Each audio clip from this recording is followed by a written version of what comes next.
आप सबकी जोरदार तालियों के बीच में इनवाइट करना चाहूंगा हम सबके प्यारे अन्ना हजारे। अन्ना, आपका हमारे शो पे बहुत बहुत स्वागत है। आज मुझे अपने आप पे गर्व हो रहा है कि मैं अन्ना के साथ खड़ा हूं। अन्ना, आप आइए, यहाँ पे विराजमान हो जाइए। नहीं नहीं, रोक यार, रोक। देखो, लोग यहाँ पे आते हैं, आज मेरा वहां जाने का दिन। आज पूरी दुनिया में ईंट का जवाब पत्थर से देने के लिए लोग तैयार बैठे हुए हैं। ऐसे में अहिंसा को हथियार बना के सत्य के मार्ग पर चलने वाले लोग बहुत कम है दुनिया में। अन्ना, हमें आप पे बहुत गर्व है। अच्छा, मैंने जो अन्ना को देखा है, जितना समझा है, मुझे ये विश्वास हो गया कि सच में बहुत बड़ी ताकत होती है। एग्जाम्पल आपके सामने है। पाजी, मैं तो कहता हूं थोड़ी देर के लिए आप भी अन्ना के पास आके बैठ जाओ। आप यकीन नहीं करेंगे, इनके बगल में बैठने वाले सीएम भी बन जाते हैं।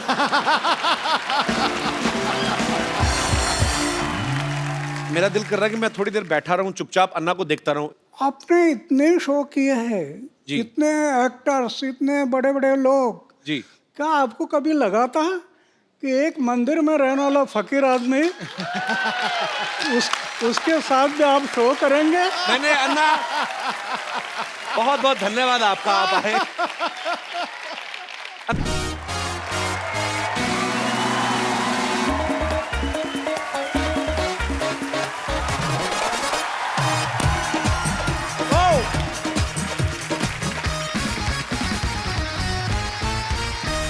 Good evening and welcome to the Kapil Sharma show. पाजी, आज महात्मा गांधी जी का जन्म दिवस। आज के दिन नेशनल हॉलिडे होता है, हर इंसान को छुट्टी मिलती है।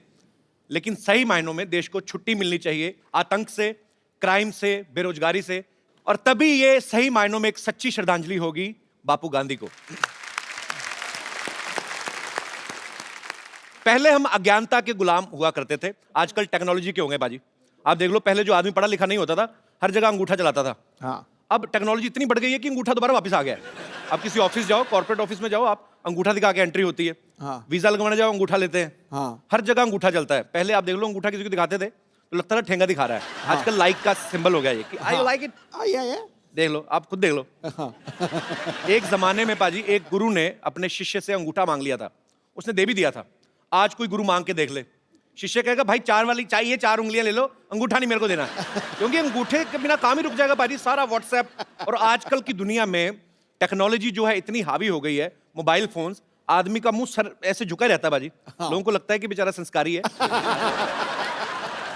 आजकल बिना अंगूठे के कोई काम हो ही नहीं सकता। हाँ। पहले आदमी बाथरूम जाता था, 5 मिनट में काम खत्म किया, बाहर। अभी आदमी मोबाइल लेके जाता है, 1-1 घंटा लगा रहता है, सारी ईमेल पढ़ेगा, जवाब देगा, मतलब पेट और इनबॉक्स साथ में खाली करके आता है। तो अगर वो साथ में चार्जर लेके गया तो समझो शो 3 घंटे चलेगा। अच्छा, कई आदमी अंदर फोन भी रिसीव करते हैं, हेलो। अच्छा, बाथरूम में आती है एको, तो सामने वाला भी समझ लेता है, वो कहता है आप पहले कर लो फिर बात करते चलो। यार। अच्छा, पहले लोग फेस टू फेस बात करते थे, आजकल घर में आप देख लो, परिवार के आपस में जो मेंबर है वो मोबाइल पे बात कर रहे हैं। जिनके घर पे एक बच्चा है, जिनको प्राइवेसी नहीं मिलती, तो बाप बाहर ड्राइंग रूम में बैठा है, माँ बच्चे को सुलाने गई है, बाहर से मैसेज करता है, मुन्ना सो गया तो आऊं? अंदर से रिप्लाई आता है, आ जाओ, मम्मी सो गई है, मैं मोबाइल पे खेल रहा हूं। रंग में बांग। आजकल देख लो, जो काम करने जो भाइयां आती है वो भी बड़ा मोबाइल फ्रेंडली हो गई हैं। एक किसी मेम साहब ने पूछा है, तो कल काम पे क्यों नहीं आई? ये साहब, मैंने ना कल साहब का स्टेटस पढ़ा था फेसबुक पे, लिखा था इट्स रेनिंग फीलिंग रोमांटिक, तो मैंने सोचा काहे को डिस्टर्ब करने का। मतलब कुछ भी हो रहा है। आजकल तो लोग मोबाइल से पैसे भी ट्रांसफर कर देते बाजी। पहले के जमाने में अगर कहीं किसी को पैसे लेके जाना होता था, आदमी की जान सुखी होती थी। हाँ। और अगर एक शहर से दूसरे शहर जाना है तो मरा होता था अंदर से वो, कि यार कैसे लेके जाऊंगा। तो मैं देखता पुराने बुजुर्ग अपनी बनियान के अंदर भी जेब रखते थे। हाँ। कुछ पैंट के अंदर चोर जेब, कहीं तो लंगोट में छुपा के लेके जाते थे। हाँ। लोग बोलते ना पैसा किसको चुपता है, उसको चुपता था जो लंगोट में लेके जाता था। और चलता भी ऐसे था। अगर कोई पूछता था क्यों भाई, दाद है? नहीं, दाद नहीं, जायदाद है। अच्छा पाजी, पहले के जमाने में लोग पत्ते भी पहनते थे। अच्छा, वो लोग शेर सामने आ जाए नहीं डरते थे, उनको डर लगता था बकरी से, कि अगर ये आके हमारा टक्सीडो खा गई तो जिंदा रहने का कोई फायदा नहीं है। भाई, आपको तो ये पता ही होगा कि पहले कागज पे लिखने से पहले पत्तों पे लिखते थे। हाँ। मैं सोचता हूँ आज के जमाने में भी अगर ऐसा होता और आपका कोई शेर पत्ते पे लिखा होता और बकरी जाती खा, तो बकरी फिर सुबह शेर का काफिया अलग निकलता, मिस्रा अलग निकलता। बकरी फिर मैं करती नहीं, बकरी कहती टोको।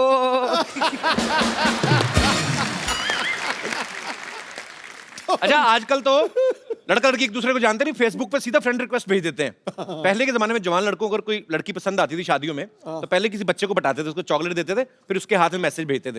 ये दिनेश है ना, इसने सेम फॉर्मूला जमाया। इसने एक बच्चे को चॉकलेट खिलाई, बच्चे ने चॉकलेट खाली, चिट्ठी फाड़ती, करे तेरे से नहीं पटेगी। कई बच्चे बड़े चालू होते हैं। अच्छा, पहले के जमाने में जब लड़की को देखने आते थे लड़के वाले, लड़की सर झुका के बैठी रहती थी, आज भी बैठी रहती है, लेकिन आज रीजन अलग है। वो पहले लड़की किचन के फोटो खींच के ना, किचन से सहेली को व्हाट्सएप कर रही होती है, देख तो कैसा लगा। आगे से सहेली का रिप्लाई आता है, पिछले हफ्ते मेरे को भी देखने आया था। मना कर देना, ये चाय बिस्कुट का शौकीन है, इस चक्कर में लड़कियां देखने जाता रहता है। अच्छा पाजी, जब ये लड़के वाले आते थे लड़की को देखने ना, तो ये चाचियां भाभियां होती ना जो, ये बड़ा डराती लड़की को। हाँ तो मुंह नीचे करके देखना, नहीं तो बेशर्म समझेंगे। और खुद ना आधा किलो दुपट्टा चबा जाती लड़के को देखते देखते, और खुद लड़के को पूरा ताड़ रही है तो बड़ा खूबसूरत, हमने भी अपने टाइम पे सर उठा के देख लिया होता तो हमें भी गोगा कपूर की जगह रणबीर कपूर मिल जाता। हाय, अपना कपूर तो खराब किया ही, बच्चे का कपूर भी टेढ़ा हुआ है। अच्छा, पहले जब शादियां फिक्स होती थी, लड़का लड़की तो एक दूसरे को देखते नहीं थे, कोई चौथा रिश्तेदार जाता था अलग से ही, उन लड़की वालों को गांव में जाता था, उसको भी लड़की से नहीं मिलाते थे। वो लड़की की माँ को देख के आइडिया लगाता था कि लड़की भी ठीक ठाक रहेगी। अगर लड़की गलती से चलेगी मुच्छड़ बाप पे, तो दूल्हे की किस्मत। दूल्हे को जाके सुहागरात में देखने को मिलता था, घूंघट उठाता था, तब पता चलता था कि लॉटरी निकली है कि पत्ते पिट गए। पाजी, यहाँ पे बस नहीं होता था, अगर तो बीवी मनपसंद निकल आई तो 4-5 बच्चे हो ही जाते थे, और अगर मनपसंद नहीं निकली, गुस्से में 7-8 होते थे फिर। खाना पकाने में कितनी मेहनत होती थी, जाओ जंगल में जाके 2 घंटे लकड़ियां ढूंढ के लाओ, फिर चूल्हा जलाओ, खाना बनाने में 4-5 घंटे। आजकल आप किसी तरह का भी खाना ऑर्डर कर दो, आपके घर में आधे घंटे में आ जाता है। फिर उसको पचाने के लिए आदमी को 2-2 घंटे लगते हैं, वॉक करती है, फिर सैर करते हैं, ट्रेडमिल पे भागते हैं, लास्ट में चूरन ही काम आता है। पहले के टाइम में घरों में एक ही टीवी होता था, मतलब कहाँ इतने टीवी होते थे। आजकल तो हर जगह अलग अलग टीवी हैं, सब अलग अलग बैठ के देखते हैं। अच्छा, कमरे में सारे इकट्ठे तभी होते हैं जब वाईफाई बंद हो जाता है कि क्या हुआ क्या हुआ। उस समय एक ही प्रोग्राम आता था, सारे मियाँ बीवी दादा बच्चे पोते सब, कृषि दर्शन लगा, उसी को देख के एंजॉय कर रहे हैं। उसमें एक आदमी आता था, हम आपको बताएंगे अपनी खड़ी फसलों को बर्बाद होने के उपाय। अच्छा, खड़ी फसलों के बारे में वो बता रहे जिसकी अपनी फसल सारी उड़ चुकी है। तो उस समय जब बच्चा होता था, दादा कहता था, भाई ना तो मेरे पे गया ना तेरे पे, बच्चा ये जवार के बूटे जैसा क्यों है? तो कहता पापा जी, सारा दिन बहू कृषि दर्शन देखेगी तो बच्चा जवार के बूटे जैसा ही होगा। पर एक बात है, ऐसी बात नहीं है कि टेक्नोलॉजी के फायदे नहीं है, नुकसान भी हैं कुछ। पर मैं आप सब लोगों की राय जानना चाहता हूं, आपको क्या लगता है कि टेक्नोलॉजी के क्या क्या फायदे और क्या क्या नुकसान है? कोई मेरा भाई बंधु विशेष टिप्पणी करना चाहता हो। आप बड़ी खूबसूरत बन के आई मैम, शादी से आ रही हैं कहीं कि जा रही हैं कहीं? अच्छा, बहुत प्यारी लग रही हैं आप, बहुत शुक्रिया आपका शो में आने के लिए। जी सर, जी आप। कपिल जी नमस्कार। नमस्कार सर, कैसे हैं आप? मैं बढ़िया हूँ, thank you so much. Technology के मेरे हिसाब से तो बहुत सारे फायदे हैं, और मेरे से ज़्यादा ये फायदे कौन जान सकेगा। मैं एक साइंटिस्ट हूँ। अच्छा, हाँ। क्या बात है, कहाँ से हैं सर आप? मैं national dairy research institute Karnal, आपने अगर सुना होगा, वहाँ पे अच्छा मैं जी। प्रिंसिपल साइंटिस्ट हूँ। अच्छा, हम लोग रिसर्च करते हैं गाय के ऊपर, भैंस के ऊपर, इनके गाय के दूध, ऊपर क्या रिसर्च करते हैं? हम उनके दूध वगैरह के ऊपर रिसर्च करते हैं। रिसर्च क्या करना, पी लो? मतलब मैं समझा नहीं, मतलब क्या रिसर्च करते हैं आप? एक तो बहुत ही कॉमन तरीका है जो कई सालों से होता है, क्रॉस ब्रीडिंग करते हैं हम लोग। अच्छा जी। अंग्रेजी गाय को देसी गाय से हम क्रॉस ब्रीड करते हैं। अच्छा जी। और जो उनके बच्चे पैदा होते हैं वो अच्छी नस्ल तो के फिर होते उनका हैं। पासपोर्ट कहाँ का होता है? अच्छा। फिर हम घी वगैरह पे बहुत रिसर्च करते हैं। अच्छा जी। क्योंकि हम लोग चाहते हैं सब लोग अच्छे तंदुरुस्त रहें। तो घी तो सर बन गया ना, मतलब अब तो लोग खा रहे हैं सालों से, तो उसके ऊपर क्या रिसर्च रहती है आपकी? कोलेस्ट्रॉल आप लोगों ने सुना होगा। जी, जी। कोलेस्ट्रॉल के काफी नुकसान रहते हैं, तो हम लो कोलेस्ट्रॉल घी बनाते हैं। अच्छा, तो उसमें से हम कोलेस्ट्रॉल निकाल देते हैं एक तरीके से।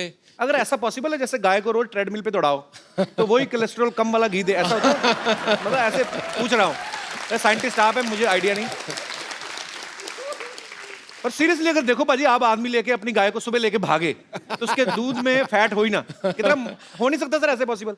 हाँ जी, हो थोड़ा बहुत तो खैर, उसको गाय अगर वर्जिश करेगी तो फैट उसका थोड़ा। तो गाय को जिम ज्वाइन कराएं पहले। कहने का मतलब कि टेक्नोलॉजी का फायदा तो है जी, टेक्नोलॉजी अगर का सही बहुत- तरीके में यूज की जाए। मेरी तो दाल रोटी चलती है टेक्नोलॉजी। नहीं नहीं, बहुत अच्छी बात है सर, आपकी दाल रोटी चलती रहे और बहुत अच्छी चले। Thank you so much. घी डाल के खाया करें आप। Thank you so much. बहुत बहुत Thank शुक्रिया सर शो में आने के लिए। धन्यवाद। और कोई मेरे दोस्त इस मुद्दे पे विशेष टिप्पणी करना चाहते हो? जी मैडम। Hello sir, hello. मैं अमृतसर से आई हूँ। अरे वाह, हमारे शहर से बहुत बहुत स्वागत है आपका। कहाँ पे रहती है अमृतसर में? अमृतसर में सिटी साइड नमक मंडी। नमक मंडी को नमक मंडी क्यों कहते हैं वैसे? नमक तो वहाँ मिलता नहीं नमक उधर से। ज़्यादा अच्छा मिलता है इसलिए। किसने बोला? मैं भी इतने साल रहा हूँ, मुझे तो नहीं कभी नजर आया। हमारे तरफ आइए, हम आपको लेके देंगे। और एक लकड़ मंडी भी है, वहाँ पे कोई लकड़ी का कुछ हुआ ही नहीं है, ऐसे ही लकड़ मंडी।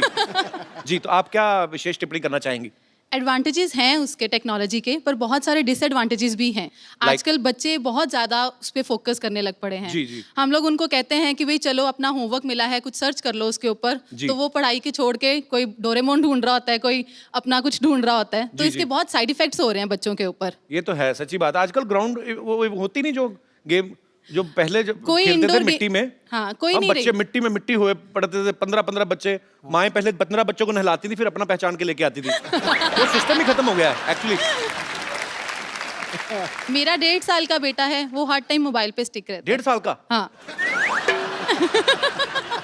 पर चलो, बच्चा मोबाइल पे बिजी रहेगा तभी तो उसका भाई बहन कोई आएगा। और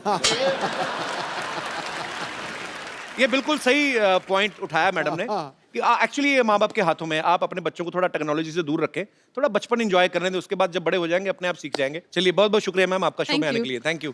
और कोई मेरे दोस्त? जी भाई साहब। मेरा नाम प्रकाश है और मैं स्पेशली कुवैत से आपके शो देखने के लिए यहाँ आया हूँ। क्या बात है, बहुत बहुत स्वागत है जी, सर जी, सर। आपका।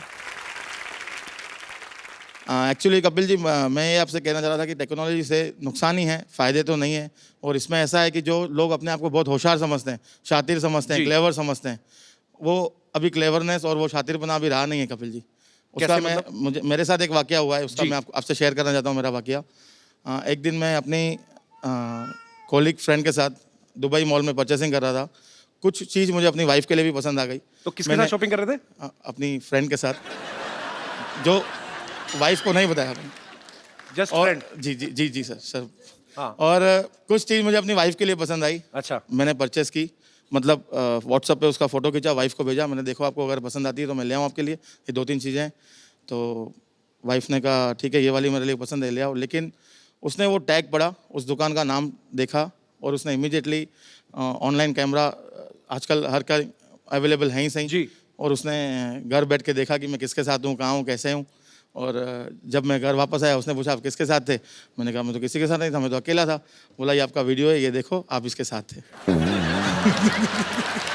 तो ये टेक्नोलॉजी का आपको पर्सनली नुकसान हुआ ना? नहीं, हर शातिर इंसान को, Otherwise पर्सनली नहीं, हर शातिर इंसान को जो समझता है कि मैं होशियार हूँ या मैं शातिर हूँ या मैं क्लेवर हूँ, उसे नुकसान ही है। नहीं, बीवियों से ज्यादा शातिर नहीं हो सकते आप। ये तो, पर ये आपकी हिम्मत की मैं दाद देता हूँ। फ्रेंड के साथ गए, महिला मित्र के साथ, उसके सामने बीवी के लिए गिफ्ट ले रहे हैं, फिर दोनों जगह रहे ना। जो आदमी ना हर तरह की डिश खाना चाहता है ना, वो भूखा ही मरता है। शुक्रिया शो में आने के लिए। Thank you. जी, और कोई हमारे दोस्त? जी भाई साहब। नमस्कार कपिल जी। नमस्कार जी, कैसे हैं आप?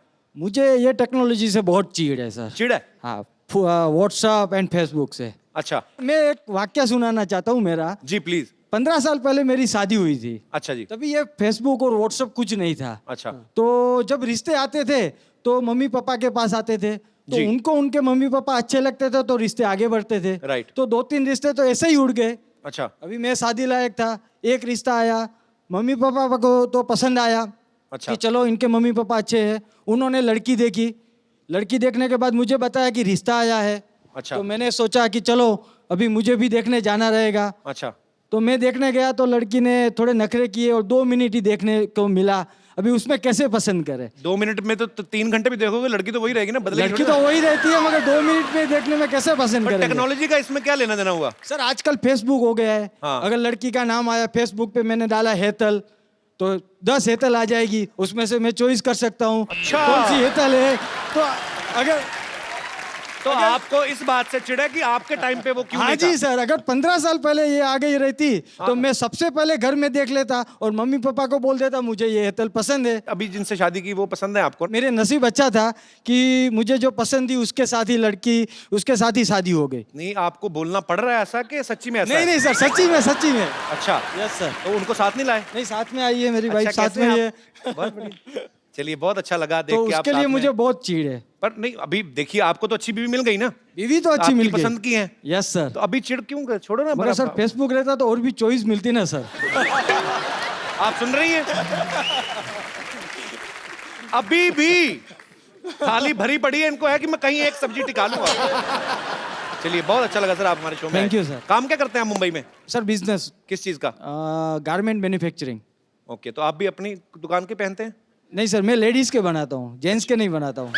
मेरी वाइफ को पहनाता हूँ। ध्यान रखा करो इन पे।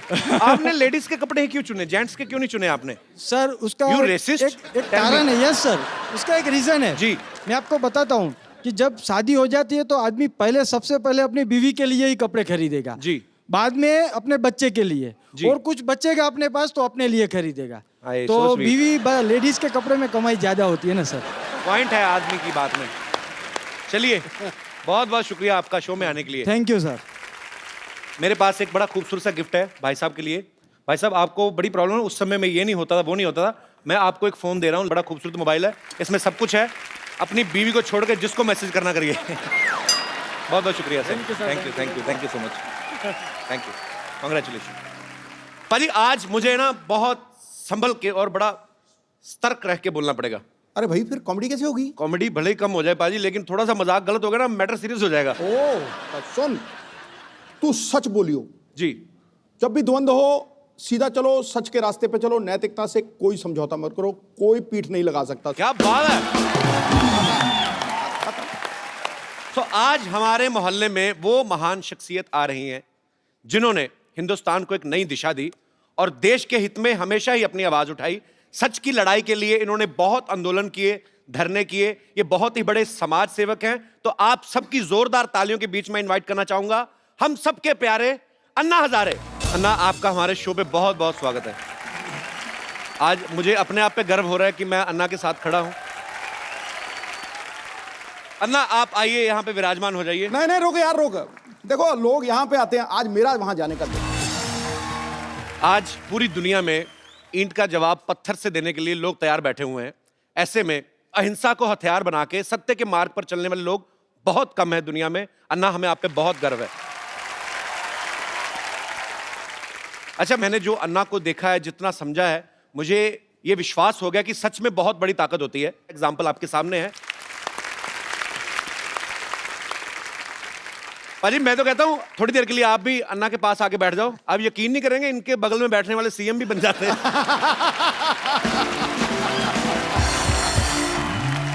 मेरा दिल कर रहा है कि मैं थोड़ी देर बैठा रहूं, चुपचाप अन्ना को देखता रहूं। आपने इतने शो किए हैं, जी। इतने एक्टर्स, इतने बड़े बड़े लोग, जी। क्या आपको कभी लगा था कि एक मंदिर में रहने वाला फकीर आदमी उसके साथ भी आप शो करेंगे? मैंने अन्ना, बहुत बहुत धन्यवाद आपका, आप आए। अन्ना, एक बात बताइए, आपको करोड़ों लोग फॉलो करते हैं, आप खुद क्यों नहीं पॉलिटिक्स में आते? मैं अगर पॉलिटिक्स में गया जी। और इलेक्शन के लिए खड़ा हो गया जी। तो मेरा डिपॉजिट भी जब्त हो जाएगा। क्यों? जी। हमारे देश का वोटर जागरूक नहीं है। जी। वो 500 रुपए के नोट देखने से भी भूल जाता है। क्या बात है। गुंडा है, भ्रष्ट है, व्यभिचारी है, 500 रुपए के नोट दिखाई दिया उसको वोट दे देता है। जी। इसलिए जागरूक मतदार ये लोकशाही का आधार है। जो मतदार अगर देश का जागरूक हो गया तो ये देश आगे बढ़ने में समय नहीं लगेगा। अरे वाह यार, वाह। बाजी, मैं बहुत प्यार करता हूं अन्ना से और मेरे दिल में बहुत सम्मान है इनके लिए। हमारे देश में इतने बड़े बड़े आंदोलन हुए हैं जो अन्ना की वजह से हुए हैं। अन्ना के साथ करोड़ों लोगों का हमेशा साथ रहता है। मुझे आज सच में यकीन नहीं हो रहा कि अन्ना हमारे शो पे आए हैं। एक्चुअली अन्ना का पूरा नाम जो है वो किशन बाबूराव हजारे है। तो अन्ना नाम आपको किसने दिया? परिवार में सबसे बड़ा भाई है, उसको बोलते हैं अन्ना। ओके। तो हम 4 भाई, उसमें सबसे बड़ा मैं था। ओके। तो घर के लोग कहने लगे अन्ना, ओके। फिर पड़ोस के लोग कहने लगे अन्ना, अच्छा। फिर गांव कहने लगा अन्ना, और अभी देश कह रहा अन्ना।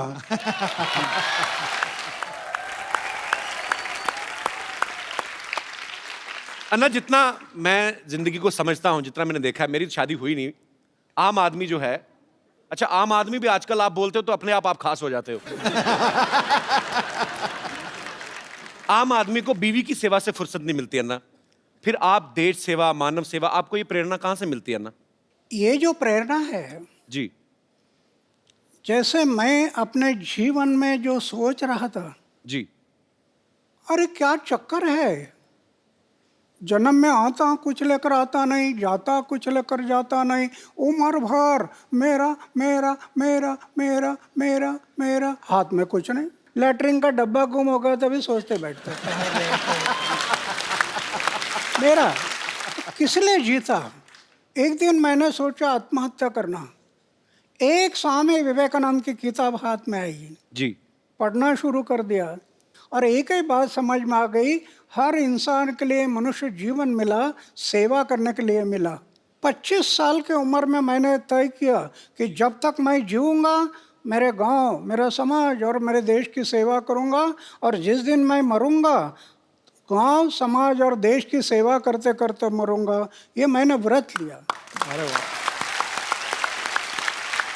तो आपका जो प्रश्न है बीवी का, अभी मैंने सिर्फ शादी किया नहीं, जी। लेकिन परिवार छूटा नहीं।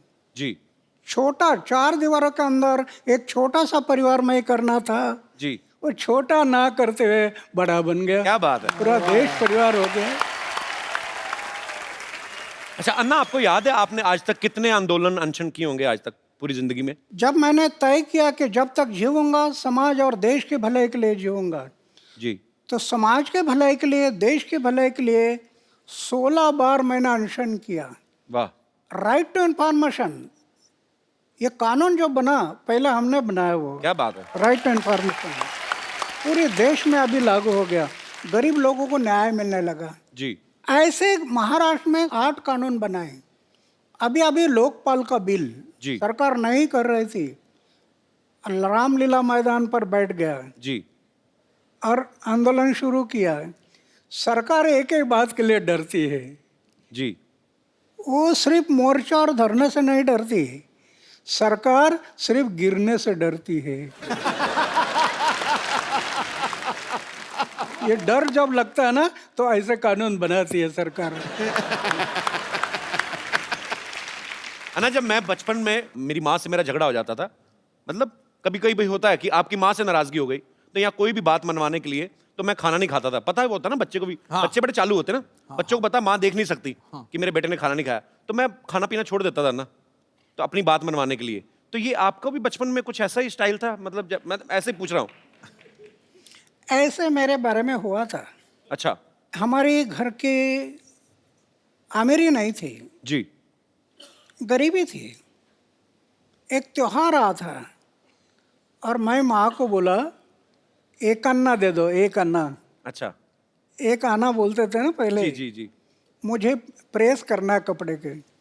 माँ बोले, अरे कपड़े को प्रेस क्या करता, मन को प्रेस करना चाहिए, कपड़ा तो क्या है, ये मैला हो जाता है, मन को दाग मत लगने दे, मन को तजला रखना। तो मैं थोड़ा गुस्सा हो गया। अच्छा। तो माँ ने मुझे चाटा लगा दिया। मैं दौड़ गया घर से। तो माँ डर गई, ये कहीं कुआं हुआ में तो नहीं जाएगा। फिर खोज करना शुरू कर दी, इधर खोजो उधर खोजो उधर खोजो, नहीं मिल रहा। फिर मेरा घर था जी। उसके ऊपर एक ढाबा था। अच्छा। उसमें मैं कबूतर पालता था, कबूतर।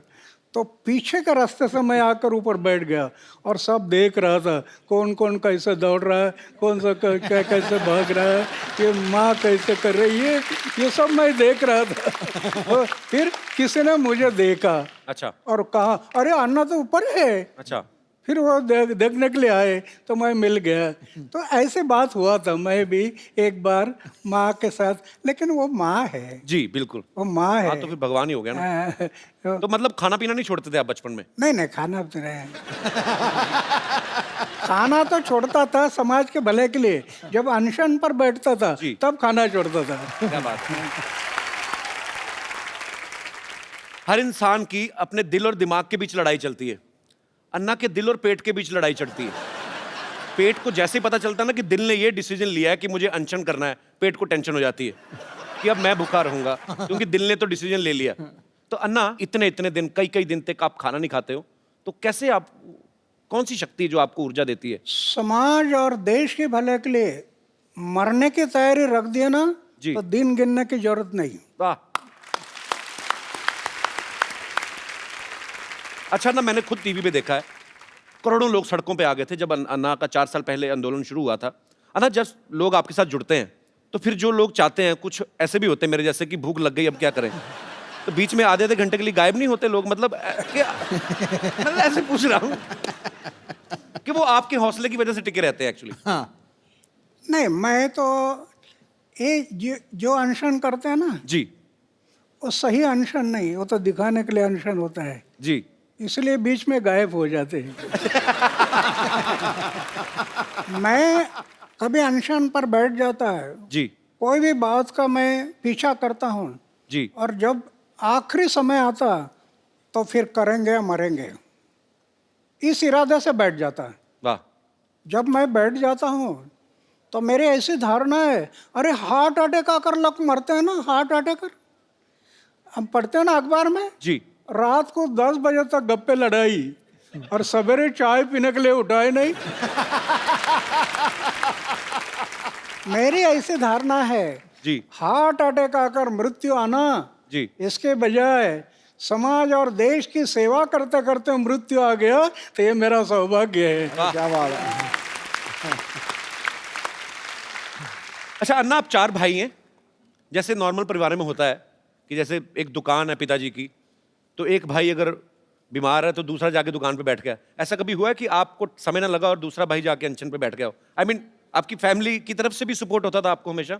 नहीं, अभी क्या है कि मेरा एक भाई बैंक में है, अच्छा जी। वो उधर ही रहता है। अच्छा दूसरा कोऑपरेटिव डिपार्टमेंट में एक है, अच्छा वो भी उधर ही रहता है। अच्छा और तीसरा है, वो पड़ोस के गांव है, जी। वहाँ उसका लड़का सर्विस में है, उधर रहता है। और एक भाई है, वो खेती पर है गांव में। ओके अभी मैं तो 45 साल हो गया घर में गया नहीं। जी। मेरे भाई के बच्चों का नाम क्या है मुझे पता नहीं अभी तक। ये आपको यकीन नहीं होगा जी करोड़ रुपए की योजना अपनाई, करोड़ रुपए की, बैंक बैलेंस नहीं। वाह। मुझे राष्ट्रपति ने पद्मश्री, पद्मभूषण, अमेरिका, दक्षिण कोरिया, कनाडा, कहाँ कहाँ अवार्ड मिल गए, करोड़ रुपए से ज़्यादा अवार्ड मिल गए कैश। जी। उसका मैं ट्रस्ट बना दिया। वाह। 12-12.5 लाख रुपए इंटरेस्ट आता है हर साल। अच्छा। दुखी पीड़ित लोग हैं, उनके सेवा में लगा देता हूँ, कुछ रखता नहीं। सिर्फ सोने का एक बिस्तर है और खाने का प्लेट है, मंदिर में रहता हूँ, जी लेकिन मैं अनुभव करता हूँ, अरे लखपति करोड़पति को जो आनंद नहीं मिलता होगा वो मैं अनुभव करता, कितना आनंद है। अन्ना, जैसे आप देश हित में काम करते हो, कई कई दिन तक आप अनशन करते हैं, आंदोलन करते हैं, आप पूरे देश में भ्रमण करते हैं, अगर आपकी शादी हुई होती तो बीवी तो 1-1 घंटे बाद फोन करके पूछती। शादी, तो वो तो पूछती बीवी तो। यही तो खतरा मुझे लग रहा था।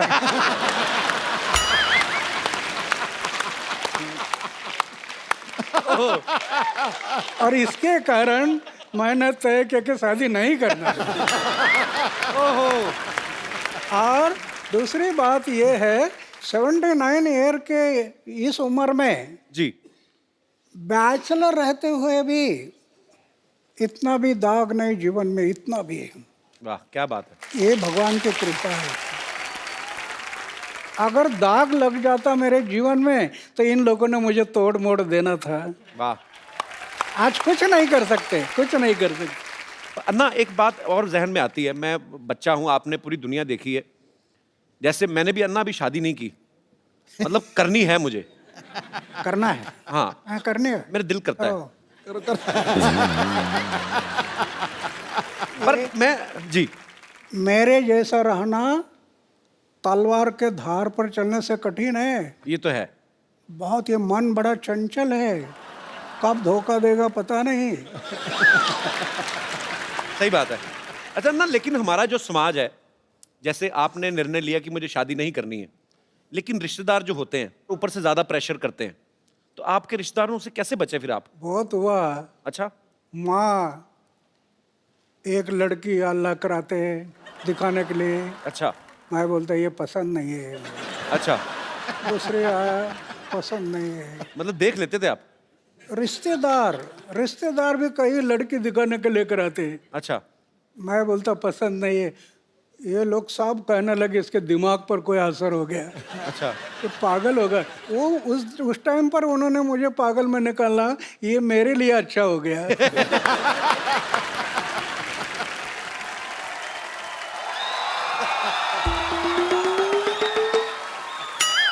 हेलो हेलो,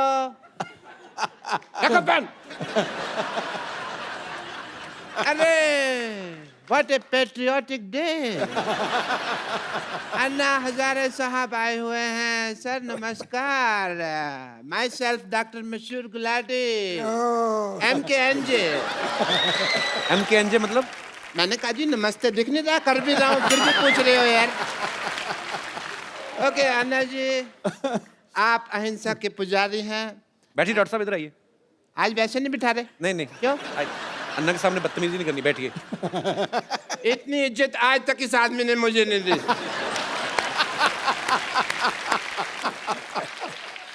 आपका रौब तो है, मानना पड़ेगा। आप अहिंसा के पुजारी हैं and I must tell you Anna sahab, मैं भी बहुत अहिंसा को मानता हूँ, पर मेरे को लोग मारते हैं, मैं उनके ऊपर हाथ नहीं उठाता। क्योंकि मेरा हाथ पहले मरोड़ देते हैं, मेरा उठता ही नहीं। एनीवे अन्ना जी, मैं आपका बहुत बड़ा फैन हूँ। मैंने आपके जैसा सच्चा ईमानदार इंसान नहीं देखा कभी जी। और मैंने आपके जैसा झूठा 420 नहीं देखा कभी। आप अन्ना के फैन कैसे हो सकते हैं? एक भी आदत है आप में अन्ना जैसी? अरे क्या बात कर रहे हो यार। और मैंने ना अन्ना की तरह समाज सेवा करने का ठान लिया है, पता है आपको? मैंने ना गरीबों में राशन बांटा, आपको पता है? और बाद में अन्ना दुकानदार ने पीटा इनको क्योंकि उसका राशन बिना पूछे बांट रहे थे ये।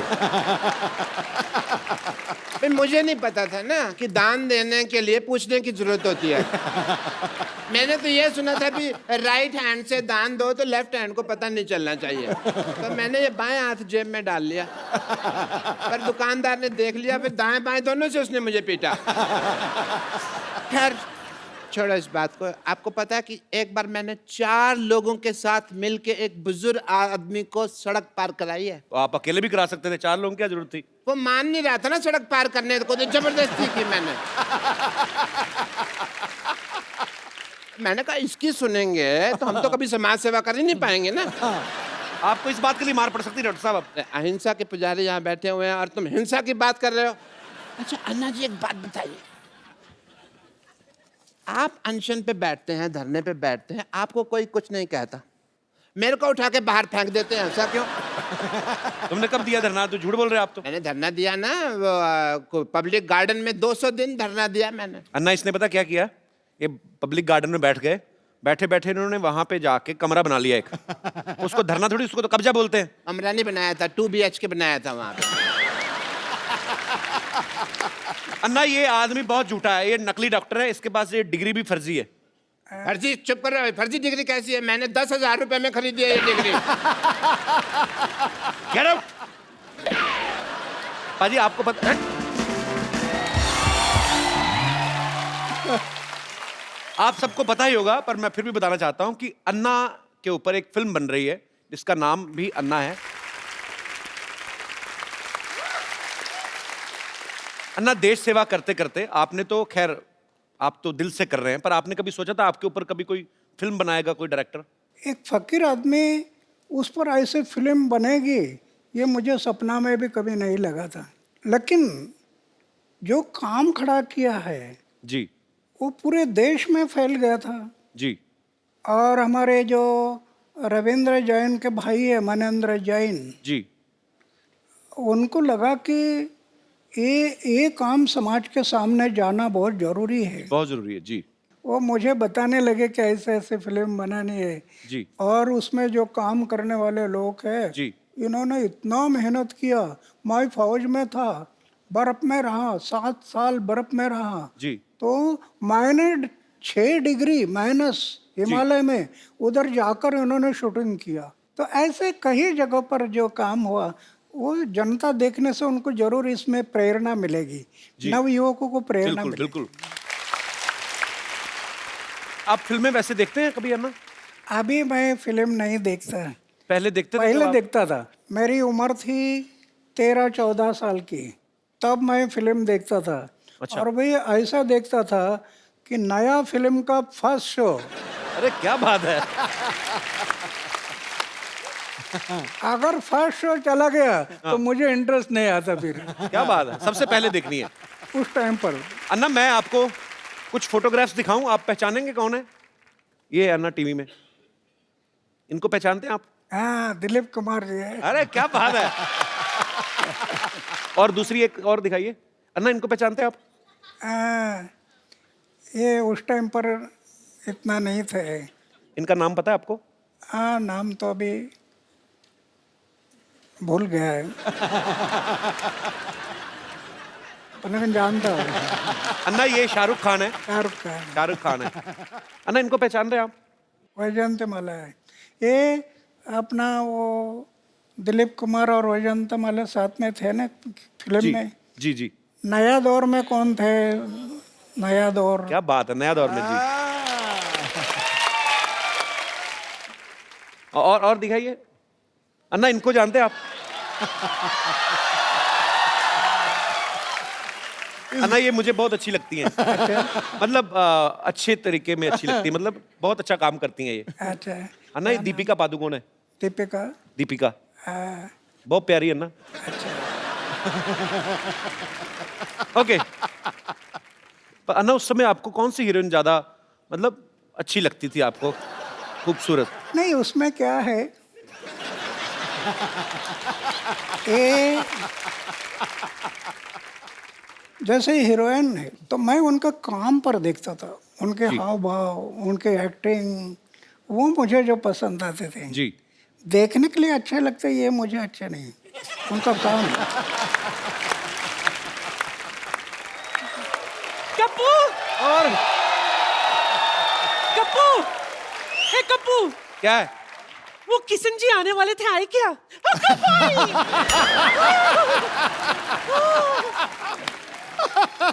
असं कसं? नाही, किती वेळ लावला तुम्ही माझ्या दारावर यायला? क्या बोली नानी? कितना वक्त लगा दिया मेरे चौकट पे आने के लिए? नानी ये अन्ना हजारे जी हैं। दुनिया के लिए। मैं तो उनको तब से जानती हूँ जब ये किशन बाबूराव हजारे हुआ करते थे, है ना? मुंबई में इनकी फूलों की दुकान थी। अच्छा। हाँ, ये देखिए मैं आपके लिए क्या लाई हूँ।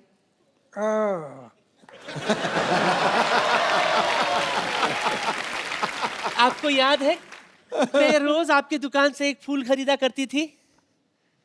अभी तो 60 साल बीत गए, अभी कहाँ याद करोगे। रोज इनके दुकान से एक एक फूल इकट्ठा किया करती थी मैं, फिर उसका वरमाला बनाती थी। फिर एक दिन गाय आकर पूरा पूरा वरमाला खा गई। मेरा सपना धरा का धरा रह गया। लेकिन सच कहूं, मुझे उस बात का बिल्कुल भी अफसोस नहीं है। मुझे तो इस बात की खुशी है कि अगर आपकी शादी होती ना, वो लड़की बहुत खुशनसीब होती, क्योंकि उसको खाना कम बनाना पड़ता था ना, क्योंकि हर वक्त आप तो अनशन पे बैठे रहते है ना? नानी इनको घर नहीं बसाना था ना, इनको देश बसाना था, इसलिए उन्होंने शादी नहीं की। लेकिन मेरे अरमान तो अधूरे रह गए ना। हाँ? Anyway, मुझे इस बात का बहुत अफसोस है कि मैं आपकी नहीं हो सकी, लेकिन इस बात की खुशी है कि आप देश के हो गए। हाँ, इसलिए तो मैं भगवान के आभार मानता हूँ कि मैं पूरा देश का बन गया। सच सच सच सच सच। इसलिए मेरे लिए तो आपके चरणों की धूली काफी है। नानी ना। एक मिनट, नहीं। वो स्वच्छ भारत अभियान से जुड़े, उनके चरणों में धूल है ही नहीं। हाँ, उनके वो साफ सुथरे रहते हैं, साफ सुथरे। चलो माफी मांगो अन्ना से। अन्ना जी माफ करना।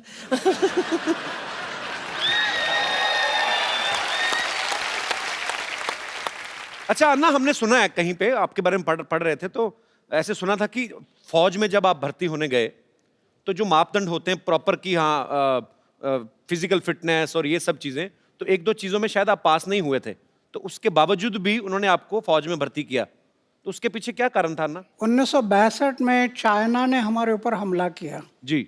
हमारे बहुत जवान मारे गए, अच्छा। और फिर देश को लगा कि जवानों की जरूरत है। मेरी ऊंचाई नहीं थी, अच्छा।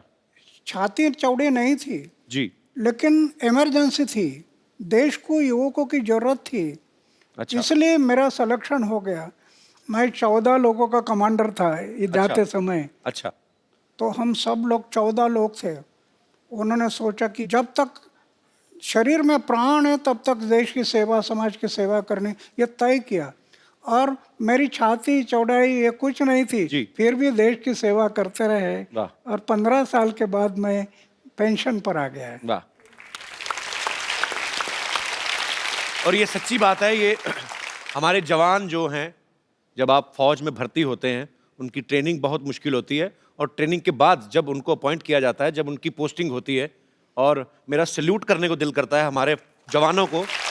और हमारी पूरी टीम की तरफ से हमारी कभी कोशिश रहेगी कि हम अपने देश के जवानों के लिए एक ज़रूर एक अच्छा सा शो ऑर्गेनाइज करें। और बहुत दुख होता है जब हमें कभी ऐसी न्यूज़ सुनने को मिलती है कि सरहद पे या कहीं पे भी हमारे देश के जो जवान हैं, उन्होंने देश के लिए अपनी शहादत दी। हम उनके परिवारों के साथ हैं, हमारी शुभकामनाएं उनके साथ हैं। बहुत बहुत शुक्रिया।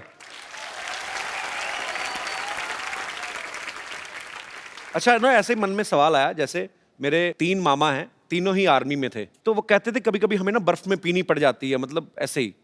अन्ना, आपने कभी नहीं ट्राई की? मैं शुरू में जब बर्फ में मैं गया जी। तो 2 पैक रम मैं पीता था शुरू में। लेकिन जब स्वामी विवेकानंद की किताब पढ़ी, जी। जीवन समझ में आ गया कि सिर्फ खाना पीना और मरना इसके लिए जीवन नहीं। फ्री रम मिलती थी, फ्री, जी। लेकिन कभी मैं हाथ नहीं लगाया उसको। वाह। 1975 में पेंशन आ गया, अभी 38 साल बीत गए, हमें 2 बोतल रम मिलती है हर जवानों के लिए। अच्छा। लेकिन मैं कभी रम लेने के लिए गया नहीं। आज मुझे दुख होता है, ये दोनों देशों को अभी फिर से लड़ाई करना ठीक नहीं है। दोनों की आर्थिक स्थिति फिर बहुत विकट है। एक लड़ाई में कितना खर्चा आ जाता है, जी। देश कितनी जानें चली पीछे जाती जाता हैं। है। जी। ये आज वो लड़ाई होना नहीं चाहिए, ऐसे मैं मानता हूँ। जी, लेकिन अगर पाकिस्तान नहीं मानता है तो 79 ईयर मेरा एज हो गया, और जरूरत पड़ी तो फिर मैं सीमा पर जाने के लिए तैयार हूँ। क्या बात है। और कप्पू शर्मा, ओ हो, वाह वाह वाह वाह, हमारे तो भाग्य ही खुल गया अन्ना, आप हमारे मोहल्ले में आए। देखिए मैं आपके लिए चाय लेकर आया हूँ। अन्ना चाय पीते नहीं है, उनको जूस पिलाओ, बेवकूफ आदमी। जूस तो इनको बड़े बड़े लीडर नहीं पिला सके, मुझसे क्या पियेंगे ये। देखा बाजी, आज पहली बार इसने फंबल नहीं मारा आके। पूरी लाइनें कड़क करके बोली हैं। हाँ। ये मतलब ये अन्ना के पास आने का जादू है, ये आदमी में अपने आप कॉन्फिडेंस आ जाता है। और मैंने इनसे ही ये सारी चीजें सीखी हैं। इनसे तो मैंने सादा जीवन जीने का, उबलते हुए विचारों को। ओए, उबलते विचार नहीं, उच्च विचार। हाँ, तो अब मेरा काम चाहेगा, मेरे विचार तो उबलेंगे ही ना।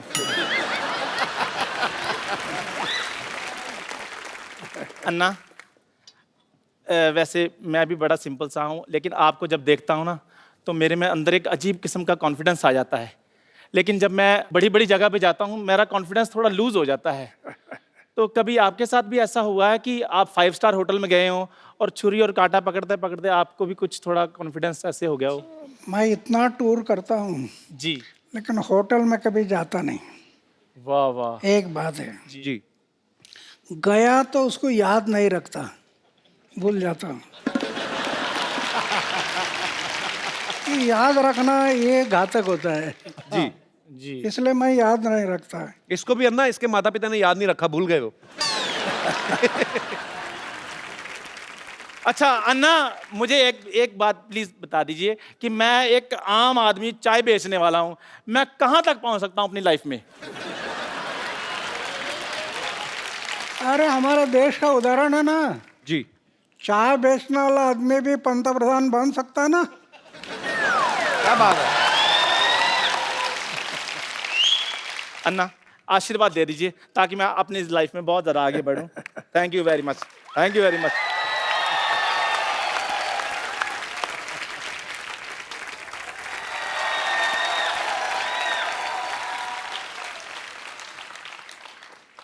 कपूर भैया क्या है? अब मुझे स्कूल नहीं जाना। क्यों, क्या बात हो गई? अरे वहाँ मुझे रोज मुर्गा बना देते, बड़े को क्या मैं मुर्गा बनूंगा? अन्ना जा रे जी, आशीर्वाद दो, आशीर्वाद दो। कैसे हो? मैं तो ठीक हूँ, पर आपसे मुझे क्वेश्चन पूछना था। बैग उतार दे बेटा, इतना भारी बैग क्यों लगा तुम? भारी नहीं है, हाँ। पर मैं ये कह रहा था कि आपके टाइम पे भी स्कूल में पनिशमेंट मिलता था, मतलब जी हाँ, हमारे टाइम पनिशमेंट मिलता, छड़ी थी, छड़ी। गलती किया तो ऐसा हाथ करना और टीचर मारता था छड़ी से।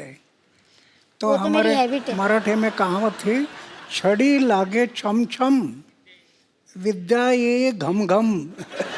ऐसी कहावत थी।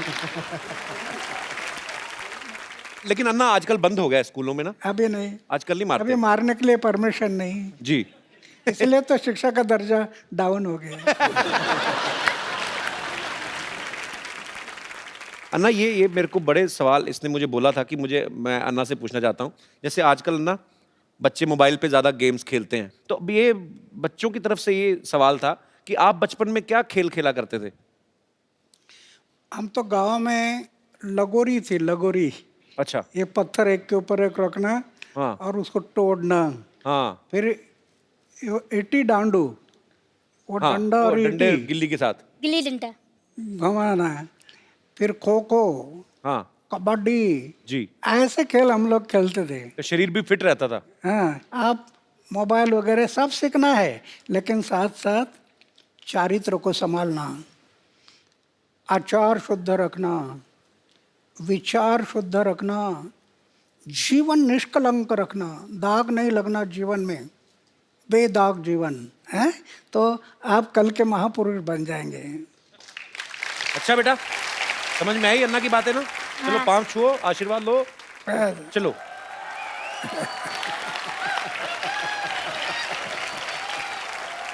अन्ना यहाँ पे ना आपके चाहने वाले हैं, सब आपसे प्रेम करते हैं। यहाँ पे क्या पूरे देश में, पूरी दुनिया में है, लेकिन आपसे ये बातें करना चाहते हैं। तो जो भी अन्ना जी से बात करना चाहते हैं वो अपना हाथ खड़ा कर सकते हैं जी। Hello Sidhu sir. Hello. Hello Kapil sir. Hello. Hello Anna ji. Sir मुझे आपसे पूछना है कि टेक्नोलॉजी में आजकल इतनी एडवांसमेंट हो गई है, तो पॉलिटिशियन से लेके एक्टर से लेके आम आदमी तक सब ट्विटर फेसबुक सब जगह हैं। आप क्यों नहीं हैं ट्विटर पर या फेसबुक पर? आपको पता है वो जो आजकल फेसबुक आता है और ट्विटर पे आता है, हालांकि पंगे बड़े हैं ट्विटर के।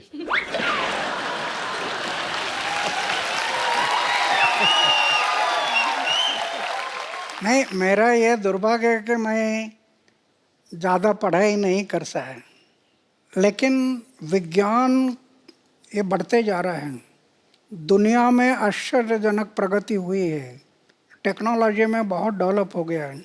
एक तरफ विज्ञान ने अंतरिक्ष में प्रवेश किया, लेकिन दूसरी तरफ अध्यात्म ने अंतरिक्ष अपने अंदर भी प्रवेश करना जरूरी है। अध्यात्म ने हर एक इंसान के भीतर प्रवेश करना, अगर वो प्रवेश नहीं किया तो विज्ञान इंसान को विकास की भूलताप देकर विनाश के तरफ लेकर जाएगा। तो कहने का तात्पर्य ये है कि हर बात ट्विटर पे करना जरूरी नहीं है।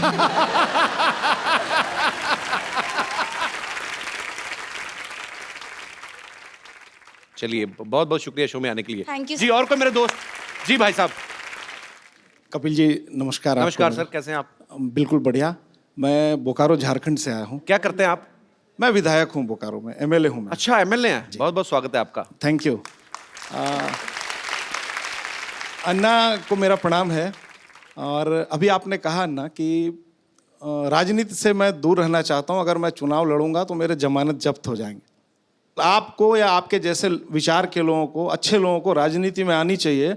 क्या यह समय की मांग नहीं है कि नौजवानों का आप आह्वान करें कि देश हित में भ्रष्टाचार रोकने के लिए, देश की एकता और अखंडता को मजबूत करने के लिए अच्छे नौजवान, राष्ट्र हित का सोच रखने वाले नौजवान आगे आए भारत माता की सेवा करने के लिए? नहीं, ये जरूरी है।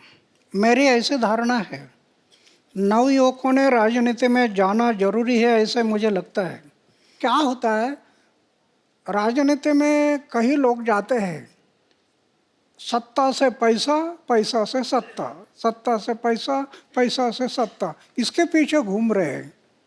इससे देश के लिए उज्जवल भविष्य नहीं है। अभी तो हम देख रहे हैं, जिसकी उम्र 70 साल 80 साल हो गई, वो भी इलेक्शन से रुकता नहीं जी। इंसान जब मर जाता है तो 4 लोग कंधे पर ले जाते हैं। आज राजनीति में बहुत लोगों को ऐसे लगता है कि स्मशान में जाते समय भी चेयर में बैठकर ही जाना चाहिए, उतने चेयर से सेवा भाव नहीं रहा, वो बलिदान की याद नहीं। भगत सिंह, सुखदेव, राजगुरु जैसे लाखों लोगों ने कुर्बानी की और अंग्रेजों को कह रहे थे इस जन्म के क्या, अगले जन्म की फांसी दे दो, हमारी तैयारी है। किस लिए?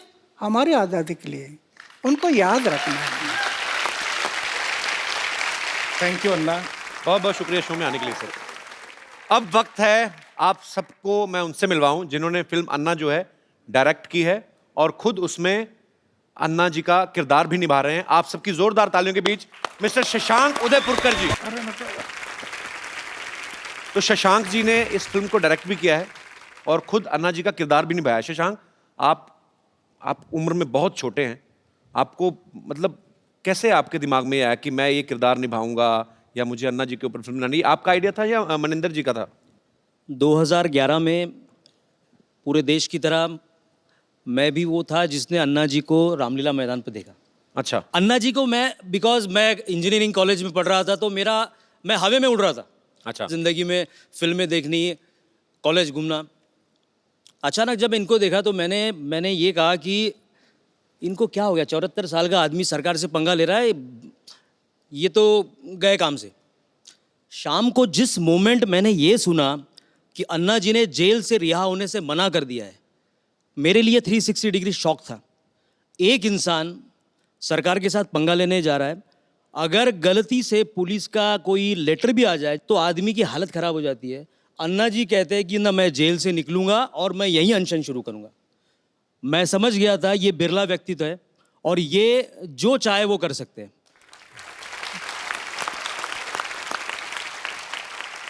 उस दिन से 13 दिन मैंने खाना पीना सब टीवी के सामने कर रहा था मैं, और उसी वक्त सोच लिया अगर जीवन में अब अगली फिल्म में अगर करूंगा तो मैं अन्ना जी पे करूंगा। सो सारा रेकी करने के बाद बड़ी हिम्मत से मैं रालेगन गया। अच्छा। अन्ना जी के पास जब गया तो अन्ना जी ने मुझे यही कहा कि भाई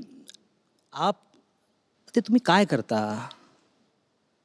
अगर आपको फिल्म बनानी हो तो आप गांधी जी पे फिल्म बनाओ, आप विवेकानंद जी पे फिल्म बनाओ। मैंने कहा अन्ना जी ये तो बहुत सही है, लेकिन मैंने जो अपना पर्सनल एक्सपीरियंस किया है जी, आपका उद्देश्य नवयुवकों को जगाना है। मैं कोई लव स्टोरी करने की बजाय मैं भी वो फिल्म करना चाहता हूं जिससे मेरे देश के नौजवान जाग जाए। वाह। अन्ना को शायद वही बात, नवयुवकों की वाली बात उनको पसंद आई और अन्ना ने मुझे कहा कि अब क्या चाहिए। मैं बोला अन्ना जी मुझे आपकी परमिशन चाहिए। अन्ना जी ने उस वक्त स्क्रिप्ट पे साइन कर दिया। वाह, बहुत ही अच्छे विषय के ऊपर आपने फिल्म बनाई है और मेरी अपने दर्शकों से गुजारिश है आप सब ये फिल्म देखें और आपको अच्छी इंस्पिरेशन मिलेगी और देश के लिए कुछ अच्छा करने का जज्बा आपको मिलेगा।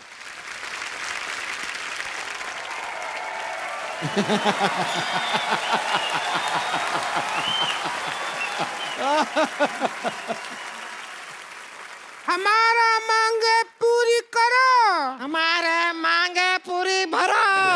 अरे क्या मांग है? यहाँ करो चल रहा है, भरो नहीं चल रहा है। मुद्दा कुछ और है, समझे? अरे तो हमारा मुद्दा अलग है, वो आपका मुद्दा है, और वैसे भी आपका मुद्दा बहुत ही गंदा है। इस पे थोड़ा मेकअप लगा के ठीक करो अपने मुद्दे को। फालतू बात नहीं करो, मुद्दा वही रहेगा मांग पूरी करने का। तुम्हारा भैया हमारा मांग पूरी नहीं करता है। अरे तो कैसे करेंगे? इनके मांग पूरी करते करते हमारे भैया खुद मांगने पे आ गए हैं। परसों के दिन पे लिपस्टिक खरीदने के लिए इनके लिए लिपस्टिक खरीदे, अपना बनियान बेचना पड़ा उन्हें। झूठ बोल रही है, तुम्हारे भैया तो बनियान पहनते ही नहीं है। अरे तो बेच दिए हैं तो कहाँ से पहनेंगे? चल अभी बनियान छोड़, अन्ना जी बैठे हैं वहाँ, उनका आशीर्वाद ले ले। चल आजा। अन्ना जी नमस्ते। रिंकू देवी, हमें संतोष कहते हैं, संतोष। ननद हमारी। चल अभी अनशन पे बैठते हैं। चलिए अभी बैठ तुम लोग अनशन कर क्यों रहे हो? क्या चाहिए तुम लोगों को? हमको सलमान खान चाहिए, दिला दो। क्या बात कर रहा है? ये तो हो गई इस साल की सबसे फालतू बकवास। हाँ। आगे बताओ। तो अन्ना जी बहुत परेशान हैं, जो हमारे मर्द हैं, इनके जो भैया हैं, हमको बिल्कुल प्यार नहीं करते। ऐसा क्या हम में कमी है जो हमको प्यार नहीं करते? अन्ना जी, इसके मुंह में करप्शन है। अब ध्यान से देखिए, है किसी और का, लगता किसी और का है। भगवान ने तुम्हारा खराब करके भेजा काम, तो क्या करें? नहीं यकीन, सिद्धू भाई से पूछ लो। नहीं ना, उनसे पूछने का जरूरत नहीं है, वो तो कोहली का बैटिंग में भी कमी निकाल देते हैं। हमारे मर्द हमको बिल्कुल प्यार नहीं करते, ना तो हमारी तरफ देखते हैं, ना हमारी बात सुनते हैं। ना, उसका एक रीजन है। भैया का कहना है कि वो ना बुरा देखेंगे, ना बुरा सुनेंगे और ना बुरा बोलेंगे, लेकिन ये है कुछ ना कुछ इधर उधर से मैनेज करके बुरा बुरा उन्हें सुनाती रहती हैं। हम क्यों ना बुरा सुनाए, आप खुद बताइए। हमको कहते हैं कि घूंघट ओढ़े बिना घर के बाहर नहीं जाना। तो वो तो समाज के भले के लिए कहते हैं ना। आपकी शक्ल देख के स्कूल के बच्चे भी तो डर जाते हैं।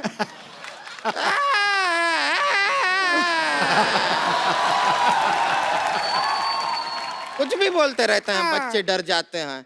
अरे ऑफिस जाने वाले बड़े बड़े मूंछ वाले लोग भी डर जाते हैं। तुम्हारे भैया तो नहीं डरते हैं मुझसे। तो उनकी मूंछ भी किधर है? पहले मूंछ हुआ करती थी, पैसा का जरूरत पड़ा तो लाला ने कहा कि मूंछ रख दो, पैसा ले जाओ, तो मूंछ उतार किया। अच्छा चलिए छोड़िए, बहुत ज्यादा छीछा लेदर हो गया है। अभी आप अपना अनशन जो है वो तोड़ दीजिए। चलिए कोई सिर इधर लाते, सिर पे तोड़ती हूँ। अरे नहीं, अरे ऐसे थोड़ी अनशन तोड़ते। ए लीजिए, आपके लिए लेकर आए हैं, ये पी के अनशन तोड़ दीजिए। अभी शुरू नहीं हुआ तोड़ भी दिया। इतना ही होता है लंबा, इससे लंबा अनशन हमसे। ये तो नारियल का तेल है। हम नारियल का पानी ही ला रहे थे, वो नारियल थोड़ा ज्यादा दब गया हमसे, तो तेल निकल आया। चलो कोई बात नहीं, पानी से तो महंगा ही होता है तेल। अच्छा है, अच्छा है। वैसे छोटी छोटी बात पे लड़ती हैं, आज इतनी लड़ाई नहीं कर रहे तुम लोग। बड़ा मैं हैरान हूं। आज अन्ना जी आए हुए हैं, हम यहाँ पर लड़ाई नहीं करेंगे, बिल्कुल नहीं करेंगे। आज के पूरा एपिसोड के एंड तक बिल्कुल लड़ाई नहीं करेंगे। आज वैसे भी 2 अक्टूबर है, तो आपके लिए कुछ प्रस्तुति करें।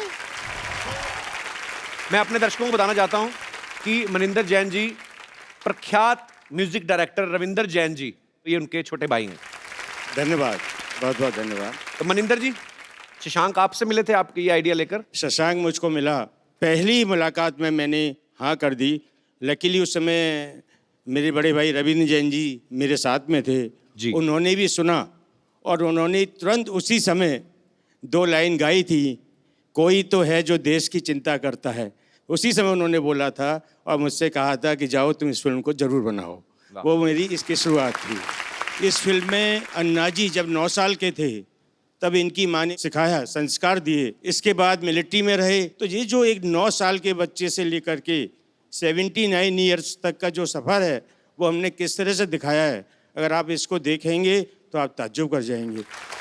मेरा मन है कि इस फिल्म को देख करके अगर हमारे देश में कुछ और अन्ना, कुछ और गांधी जी पैदा हो जाएं तो मेरा बनाना सफल हो जाएगा। कपिल जी। जी सर। बहुत बड़ी कॉज में आप हमारे सहभागी बने हैं सर। इसी के लिए मेरा मन है कि मैं आपको कुछ भेंट करूं। जी प्लीज। अगर आप कहें तो मैं ऊपर आऊं। जी जी please. Thank you.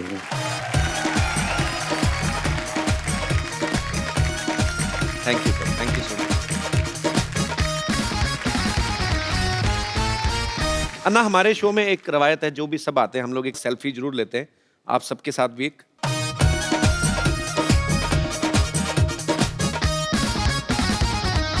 Thank you. एक बार हमारे प्यारे अन्ना जी के लिए जोरदार तालियां। समाज का परिवर्तन लाना, देश को खड़ा करना, ये सबका हमारा मकसद यही है। तो मैं ज़्यादा ना कहते हुए मेरे साथ में थोड़ी एक घोषणा देंगे, इसे अपेक्षा करता हूँ। भारत माता की जय। भारत माता की जय। वंदे मातरम। वंदे मातरम। इंकलाब जिंदाबाद। इंकलाब जिंदाबाद। धन्यवाद। आप सब लोग ऐसे ही अपने अपने घरों में हंसते रहिए, मुस्कुराते रहिए, और अगर किसी के लिए कुछ अच्छा कर सकते हैं, देश के लिए कुछ अच्छा कर सकते हैं, जरूर करिए, और देखते रहिए द कपिल शर्मा शो।